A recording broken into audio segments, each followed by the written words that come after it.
todos sejam muito bem-vindos, pessoas que são de casa, pessoas que estão nos visitando. Muito bom estar aqui com vocês, muito bom poder ver vocês aqui, pessoas que eu não via também há algum tempo. Sejam todos muito bem-vindos. À esquerda de vocês tem um banheiro masculino, à direita de vocês tem um banheiro feminino e tem água ali atrás também. Qualquer coisa pede para o Daniel, para a Sueli lá também, que eles ajudam vocês. E eu sou o Isaí, pastor dessa igreja. Amém? Só para todo mundo me conhecer aí, né? Quem não conhece ainda. Eu tenho alguns recadinhos. O Giga, sempre eu gosto de frisar isso, bem corajoso. Ele tem alguns livros ali, né? Eu acho muito interessante a iniciativa dele. E ali atrás tem alguns livros que o Giga, ele empresta, né? Ele empresta, são livros muito bons. A gente analisou aí todos os títulos e, enfim, conteúdos. E você que quiser levar um livro emprestado aí, pode pegar com o Giga lá, tá? Também quem achar interessante a camisa da nossa igreja também tem ali. Quem que tá com a camisa aí? O Sérgio tá com a camisa aí? Levanta um pouco, Sérgio, aí pro pessoal ver como tá bonito. Aí, ó. Essa é a camisa da Igreja Bússola também, quem quiser tem ali atrás. A Gabi também tá lá, ó. Olha lá, ó. Gigante! Olha lá, ó. Olha lá, ó. Olha lá. Viu? Ela até desfilou para vocês verem lá, ó. Muito legal, né? E é isso aí, nós estamos aqui plantando essa igreja, estamos um ano de plantação, estamos orando para que a pandemia deixe a gente, né, fazer com que a gente consiga, de fato, plantar essa igreja de uma maneira mais efetiva. Já começamos e tivemos de parar, e começamos de novo, tivemos de parar por conta da pandemia, por conta do coronavírus e enfim, né? Mas, graças a Deus, Deus tem nos sustentado e tem nos guardado aí para que a gente possa estar aí pregando o Evangelho. Amém? Acho que não tem mais recado, né? É isso aí, né? A princípio é isso aí. Logo vamos fazer outra vigília, tivemos uma aí, foi muito boa. Logo vamos fazer outra, estejam atentos, né? Claro que como eu estava falando ontem com o Breno, né? O Breno disse, é mini vigília, né? É isso aí, né, Breno? É mini, porque vigília, no literal, é passar a noite, né? Nesse caso é mini vigília, né? Só pode até as 10, né? Daí eu falei pro Breno, mesmo se pudesse mais das 10 ainda ia ser mini vigília, né? Porque passar a noite inteira só se a coisa fluir mesmo, né? Enfim, muito legal. Então é isso aí, eu vou orar aqui e a gente vai para a palavra. Espero que fale com você, que Deus ministre no seu coração a palavra dele em nome de Jesus. Pai, em nome de Jesus, nós colocamos, Senhor, essa palavra diante de Ti. Nós colocamos, Senhor, essa ministração diante de Ti. Prepara o nosso coração, Deus, para que a Tua palavra possa frutificar, Senhor, em nome de Jesus, Deus. Não há nada melhor, não há nada mais bonito, Senhor. Não há nada mais maravilhoso nesse mundo, nessa terra, no universo inteiro, Senhor, que sentir a Tua palavra, que ler a Tua palavra, que a Tua palavra frutificar no nosso coração e a partir disso gerar vida, Senhor. Não há nada melhor, Senhor, em nome de Jesus. Então faz isso, Senhor. Faz, Senhor, prepara o nosso coração, ministra, Senhor, a Tua palavra em nós. Alinhe, Senhor, a nossa vontade com a Tua vontade, Pai, em nome de Jesus. Como isso é maravilhoso, Pai. A missão, Senhor, a visão dessa igreja é fazer com que pessoas, Senhor, sejam alinhadas com o Teu propósito e possam funcionar nesse lugar, Deus. Assim como foi falado aqui semana passada, Senhor, do sacerdócio real, que somos todos, Senhor, chamados, Senhor, a ser sacerdotes, Senhor, a ser pessoas que funcionem na Tua casa, na Tua igreja, Senhor, em nome de Jesus, Pai. Prepara o nosso coração, Deus, em nome de Jesus, coração dos jovens, Pai, coração, Senhor, dos homens, das mulheres, Senhor, dessa igreja, Pai, das crianças, Senhor, em nome de Jesus, Pai. Glorificado seja o Teu nome, Deus, pelo tempo que nós temos vivido aqui, Pai. Nos encha, Senhor, e ministre, Senhor, no nosso coração a Tua palavra, em nome de Jesus. Em nome de Jesus. Amém? Todo mundo comigo aí? Então vamos lá. Como não poderia ser diferente, né? vou repetir, nós estamos nesse ano de plantação, estamos fazendo uma série aqui que se chama Fundamentos. Quem estava aí semana passada pôde ouvir a palavra, a ministração do pastor Daniel. Eu gosto muito de ouvir ele falando, e quando ele me deu aula lá no ano de 2010, eu acho que foi por aí, eu ficava na aula dele assim, olhando e, sabe? E quem esteve aqui pôde entender como ele também tem entendido a nossa missão, a nossa visão, e esse chamado que nós temos tentado exercer aqui e fazer com que todas as pessoas aqui entendam o seu propósito aqui na Terra e possam, a partir disso, alinhar a vontade de Deus com a sua própria vontade. A palavra de Deus diz que Deus opera em nós o querer e o realizar. Então, essa eu acho que é a grande visão, é a grande missão dessa igreja. Ver em cada um de vocês, em cada um de nós, amor por essa obra e fazer com que o nosso coração se alinhe com isso e fazer cada um de vocês e cada um de nós entender que no reino não tem ninguém que está fora do plano e do chamado de Deus. Então, o funcionar, o estar atento para isso, e ele foi muito feliz semana passada em nos trazer a palavra de dizer, sim, nós somos todos chamados a ser sacerdotes. Efésios diz que de dois povos, Jesus fez um. Jesus unificou judeus e gentios, e ele fez um, para que todos nós pudéssemos hoje entender o nosso propósito e alinhar a vontade de Deus com a nossa vida. Tem um autor que eu gosto muito, que ele fala sobre uma dança. É muito interessante. Muito interessante. O Tim Keller, né? E aí ele escreve um livro e ele fala sobre uma dança.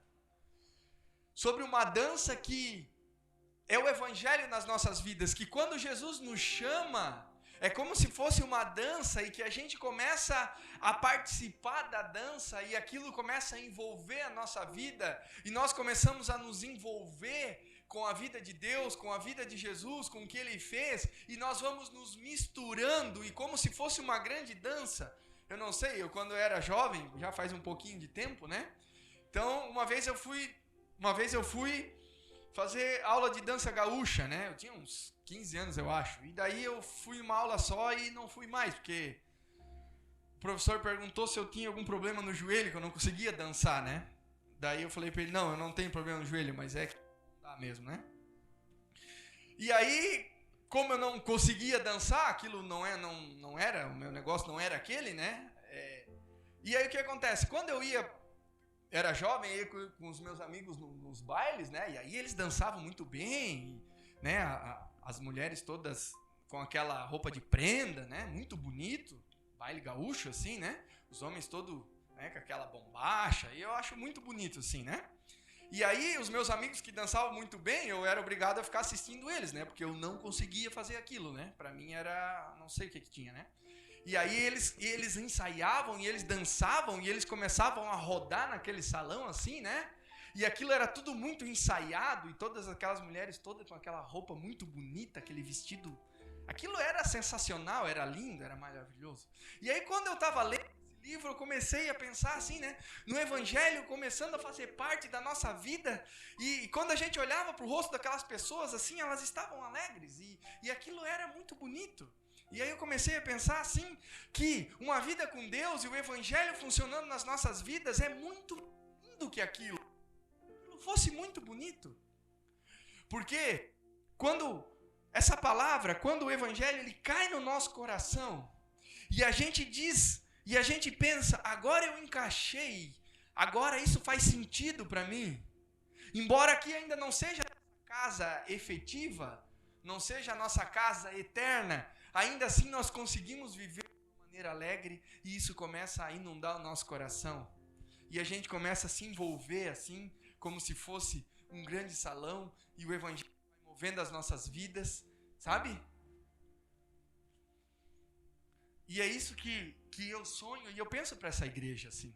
Não que aqui vai ser um salão de baile de dança gaúcha, mas que nós vamos ser envolvidos por esse evangelho, vamos nos envolver com ele, a ponto de que isso comece a fazer sentido na nossa vida, que o evangelho comece a movimentar quem nós somos, e as pessoas aqui vão trabalhando, vão sendo uma equipe, ora um pelo outro, alguém que se importa um pelo outro, alguém que vê o outro, poxa, mas hoje talvez não está legal, como você está? Alguém assim, orando junto com você, e aquilo começa a funcionar de uma maneira sincronizada, que é muito bonito. E é isso que eu tenho sonhado, para cada um que chega aqui, que entenda a nossa visão, a nossa missão, e funcione assim, em nome de Jesus. E nesse tempo de falar sobre essa série Fundamentos, eu quero reforçar cada dia mais o Evangelho. Porque às vezes a gente fica falando do Evangelho, às vezes a gente fica falando, puxa, o Evangelho, anunciar o Evangelho. E quando a gente se pergunta, mas tá, o que é o Evangelho? E às vezes fica assim, né? Opa! O que é de fato o Evangelho? E aí fica, né? O grilo cantando, né? Poxa, o Evangelho.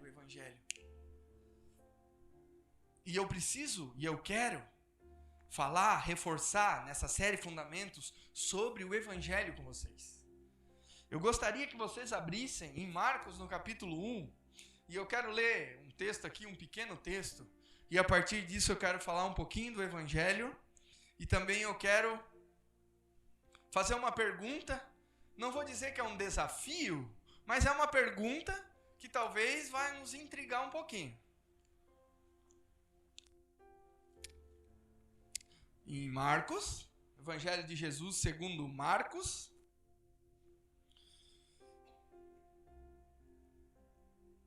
eu quero ler o versículo 4 e depois eu vou passar para o 14, tá? Beleza? Tranquilo? Giga vai botar aqui, Giga? Aí, ó. NVI, tá? Quem tiver outra versão, quiser acompanhar aqui também, tranquilo. Eu vou falar antes.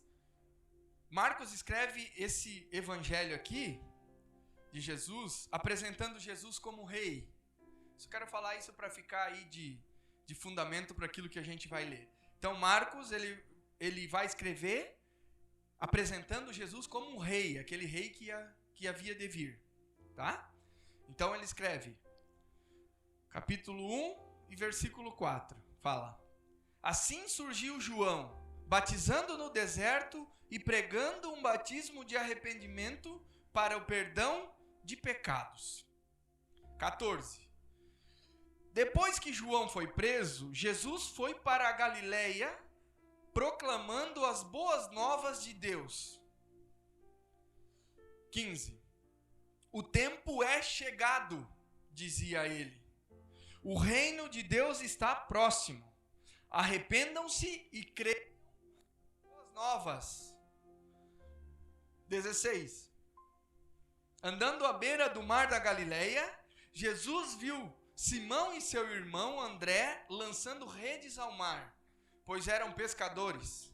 E disse Jesus: Sigam-me, e eu os farei pescadores de homens. No mesmo instante, eles deixaram suas redes e o seguiram. 19. Indo um pouco mais adiante, viu num barco Tiago, filho de Zebedeu, e João, seu irmão, preparando suas redes. 20. Logo os chamou e eles o seguiram, deixando seu pai Zebedeu com os empregados no barco. Então aqui a gente vê, primeiro, João o Batista, né, anunciando, dizendo, arrependam-se, ele estava pregando isso. Aí depois no 14 vai dizer, né, depois que João o Batista foi preso. E aí Jesus fala sobre o evangelho, depois eu vou voltar aqui. Agora eu quero falar para vocês o seguinte. Pensa, você tendo uma empresa, você seguindo uma empresa, você tem uma empresa e essa empresa é uma empresa de família. E aí você está lá trabalhando. Digamos que você tenha lá uma empresa, não sei, uma empresa têxtil. Ou que você tenha lá uma empresa na área de metalurgia. Ou que você tenha uma empresa, uma contabilidade, não sei. Uma empresa. E essa empresa, ela há gerações na sua família. E seu pai, seus avós trabalhavam lá e funcionavam lá. E estava tudo funcionando muito bem. E você está lá exercendo a função funcionando na empresa. E aí chega alguém, você está lá trabalhando, tranquilo. Você está trabalhando, fazendo aquilo que é para você fazer. E aí chega alguém e fala para você assim, larga o que você está fazendo. Para de fazer o que você está fazendo, vem e me segue.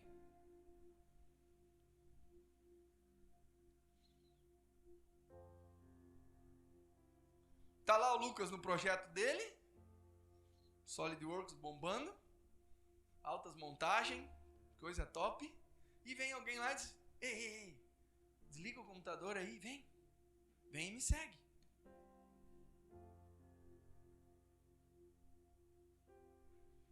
Foi isso que Jesus disse. E quando você lê esse texto, você pensa, poxa, alguém que está lá trabalhando, está exercendo a sua função, está lá sustentando a sua família. E Jesus fala, vem e me segue, para o que tu está fazendo. Ele pega só os pescadores ali. E eles param e eles vão atrás de Jesus. Eu não sei se você consegue entender isso, mas se eu estivesse lá trabalhando lá e tô lá liderando e tô lá fazendo as coisas e programando as coisas e para de fazer, vem e me segue. E eu digo pro seu Décio, me desculpa aí, mas eu tenho que ir.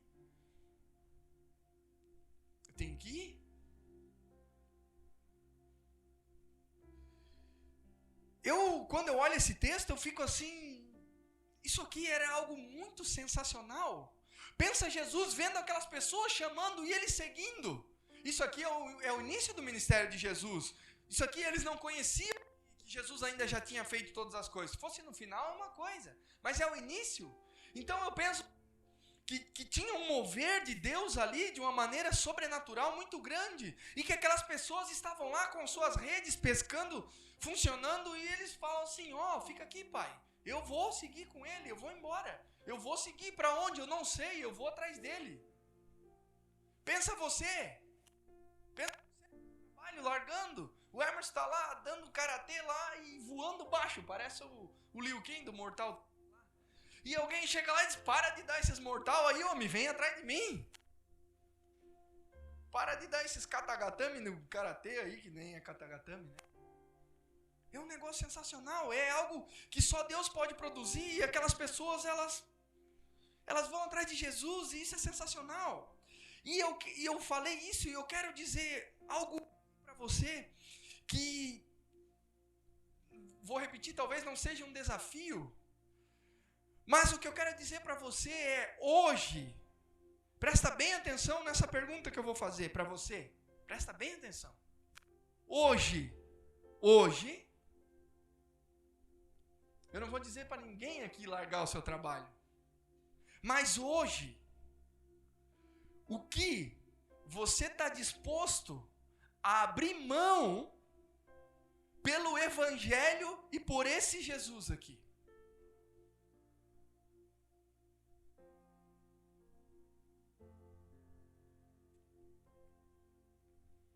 Hoje, se Jesus chegasse para você e fizesse essa pergunta, dissesse assim, você está disposto a abrir mão de quê para me seguir? Qual seria a sua resposta? O que você diria para ele?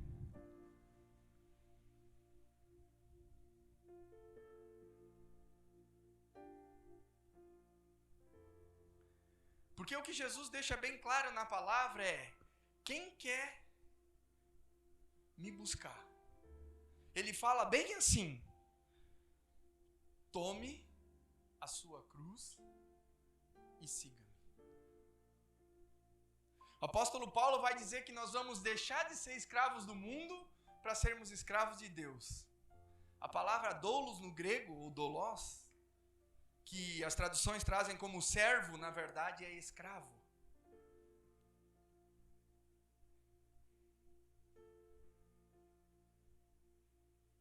E às vezes eu fico me perguntando, eu fico pensando assim, puxa Deus, né?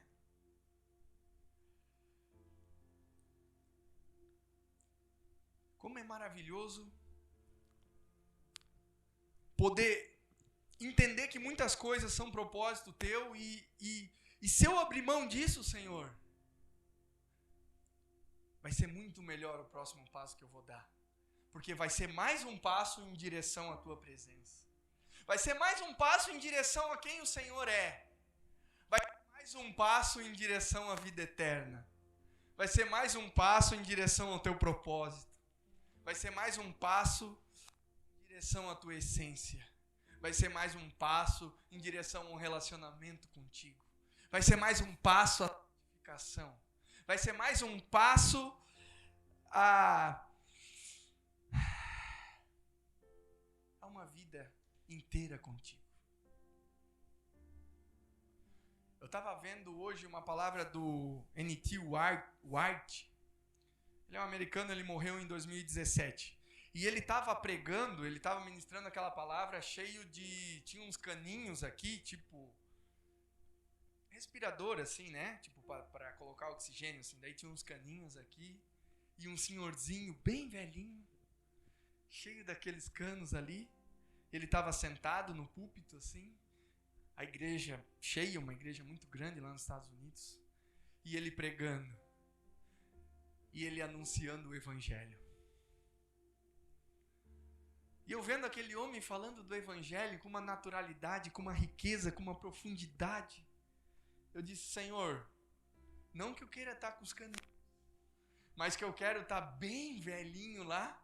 Talvez eu vou estar sentado, mas eu vou estar falando do teu evangelho. Porque, Senhor, uma vez eu ministrei uma palavra que dizia assim, é maravilhoso morrer com Jesus, mas é muito melhor viver com Ele. Então eu quero chegar lá, quando eu estiver bem velhinho. Não sei quem vai me aturar até lá. Hoje já é difícil, imagina lá, né?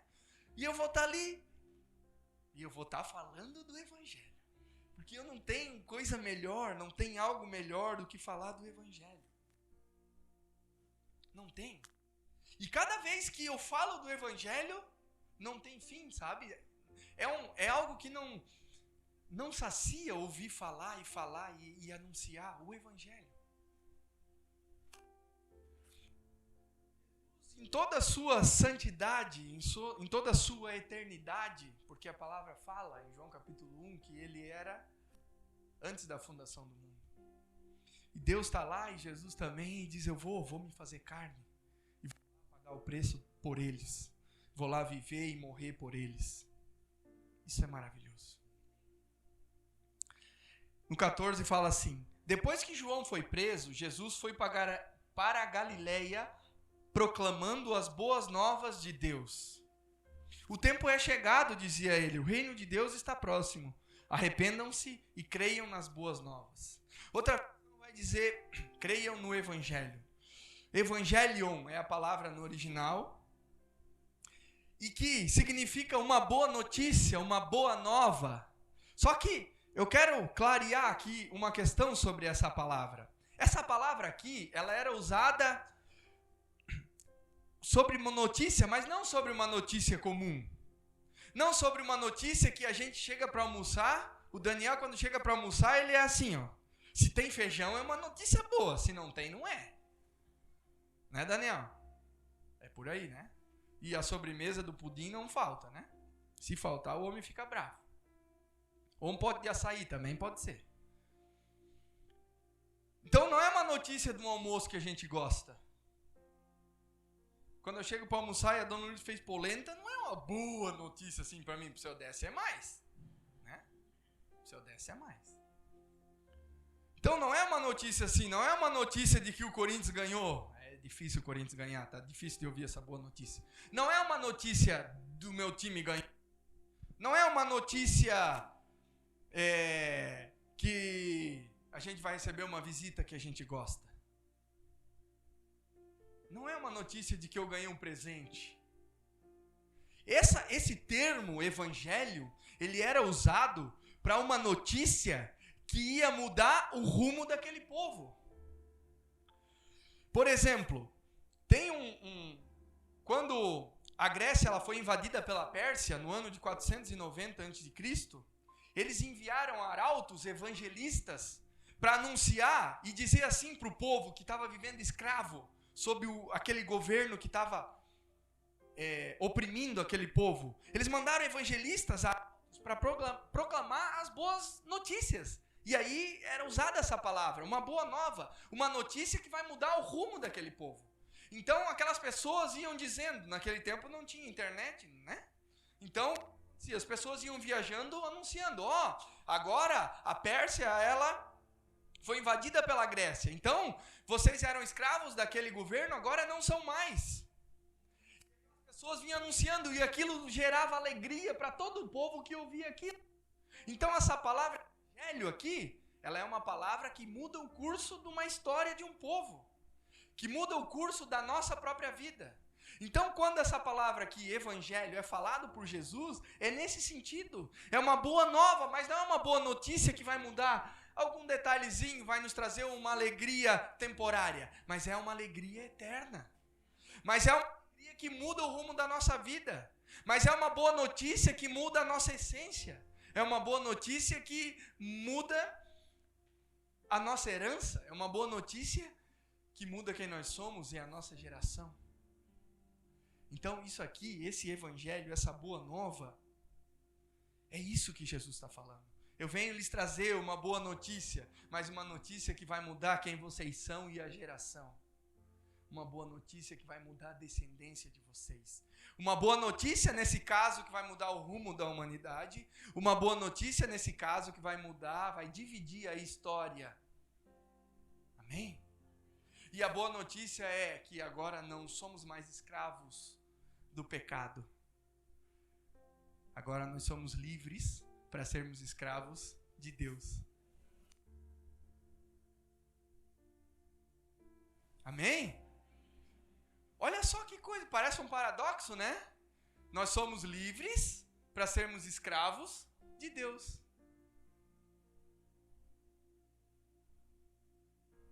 Só que nós não somos mais escravos de um rei que nos oprime. Nós somos escravos de um rei que nos dá vida. Nós somos escravos agora de um rei que coloca no nosso coração a única alegria que dá sentido para as nossas vidas.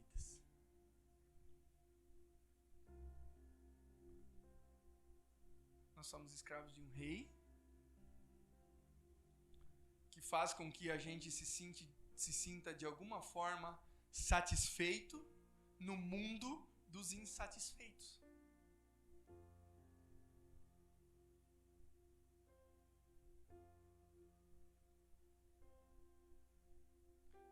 Uma vez eu estava ouvindo um pastor pregar, isso já faz muito tempo. Não tanto assim, mas já faz uns 15, 16, bem no início da minha conversão assim. E ele falou um negócio que me chamou a atenção, ele disse assim, não achava que ele era um exímio pregador, não. E ele disse assim, a melhor herança que você pode deixar para os seus filhos é o evangelho. E eu não entendi aquilo na hora, hoje eu entendo. A melhor herança que nós podemos deixar é fazer com que os nossos filhos possam experimentar um pouco desse evangelho. E na hora certa eles vão tomar a decisão por Jesus.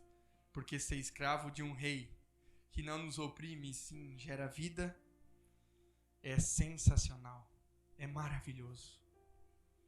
Então quando alguém perguntar para você sobre o evangelho e você quiser dizer resumidamente para essa pessoa, você diga: um Deus santo, irrepreensível e eterno se fez carne, veio aqui na terra, viveu e morreu em meu lugar e pagou todos os meus pecados, mudando o rumo da minha eternidade.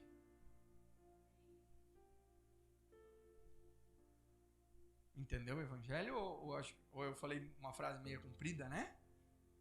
Mas resumidamente, ele veio, se fez carne, morreu e por isso nós temos vida. Essa é a melhor notícia, porque não muda só a nossa vida hoje, muda a nossa eternidade. Muda toda a nossa eternidade. Muda quem nós somos. Muda nossos objetivos, os nossos conceitos e a nossa cosmovisão. Em nome de Jesus. Que essa linda notícia, que essa ótima notícia, que é a notícia de um rei que não nos oprime, chegue no seu coração, chegue no meu coração e faça em nós uma linda dança, funcionando perfeitamente, de um Deus que nos envolve, que nos deixa envolver e faz com que a igreja tenha vida e funcione. Em nome de Jesus. Quero orar com você sobre isso. Se coloque de pé, por favor.